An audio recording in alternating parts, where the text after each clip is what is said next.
Set shortly after the events of Terminator 2, Judgment Day, Terminator, the Sarah Connor Chronicles was cancelled after just 2 seasons, leaving the series unfinished and with a cliffhanger ending.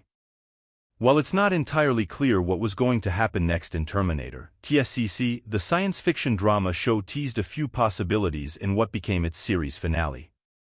Penned by Josh Friedman, who'd go on to co-write 2019's Terminator, Dark Fate, the 31-episode spin-off show aired from 2008 to 2009 and starred Game of Thrones' Lena Headey as Sarah Connor, the Terminator protagonist first portrayed by Linda Hamilton in 1984. As the series title implies, the spin-off revolves around Sarah and her son, John Connor, Thomas Dekker, as they try to prevent the creation of Skynet, the artificial intelligence system that, in the future, launches a devastating nuclear war on humans. In that post-apocalyptic future, John leads the human resistance against Skynet and its homicidal Terminators. At the end of Terminator 2, the so-called Judgment Day is seemingly averted thanks to Sarah, John, and the time-hopping, protective T-800 played by Arnold Schwarzenegger.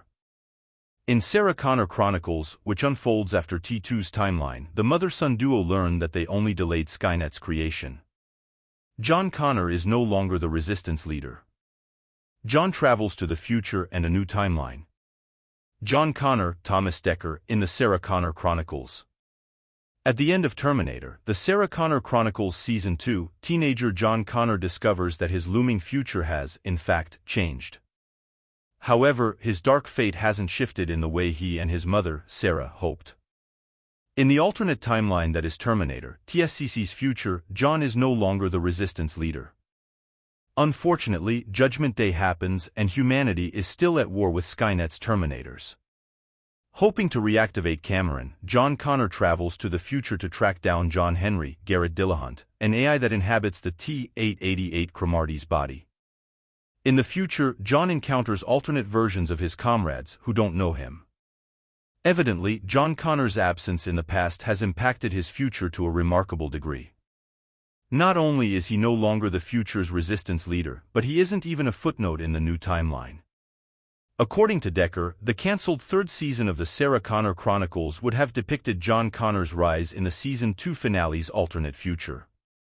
Since Sarah chooses to stay in the past or present, really, Season 3 would have been split between the Connors' stories via Gizmodo.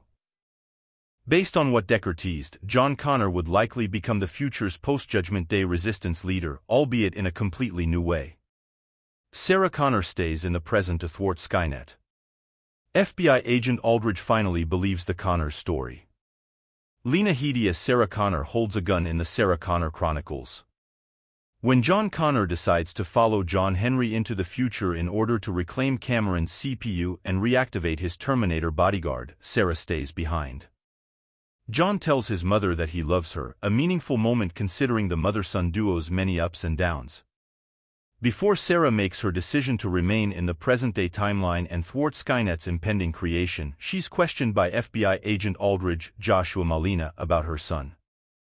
Although Sarah lies, saying John died around the events of Terminator 2, Aldridge continues to pry for John's whereabouts.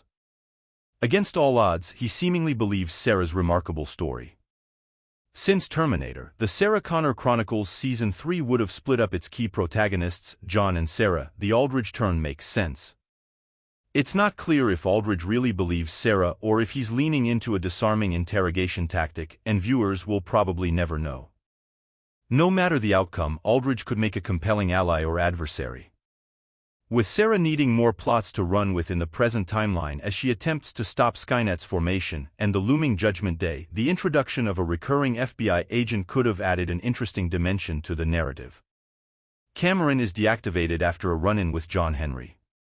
Cameron was sent by the Connors to kill John Henry. With John Henry's aid, Sarah Connor chronicles Cameron, Summerglow, frees Sarah from jail, but that's far from Cameron's last encounter with John Henry, who's utilizing Cromartie's endoskeleton and processors. Sent to kill John Henry at the Connors' request, the reprogrammed Terminatrix searches for John Henry and, upon finding him, is asked a rather nebulous question: "Will you join us?" Instead of fighting the AI, Cameron gives John Henry her CPU. With Cameron's processor chip in his custody, John Henry uses the time displacement equipment to travel to the future. When John Connor locates Cameron, she's deactivated, which prompts him to follow John Henry to retrieve the CPU. Given what happens in Terminator, the Sarah Connor Chronicles series finale, it's not clear what shape Cameron's Season 3 story would have taken. In the show's Season 1 finale, Cameron survives an explosion, but it has some alarming effects on her programming, causing her to glitch and act strangely throughout the sophomore outing. It's possible that the plot line would have come back into play in Season 3. According to Decker, John Connor, who would have made his way in the post-Judgment Day future, was set to develop a romantic relationship with Allison Young, the resistance fighter who served as Cameron's living tissue model template via Gizmodo.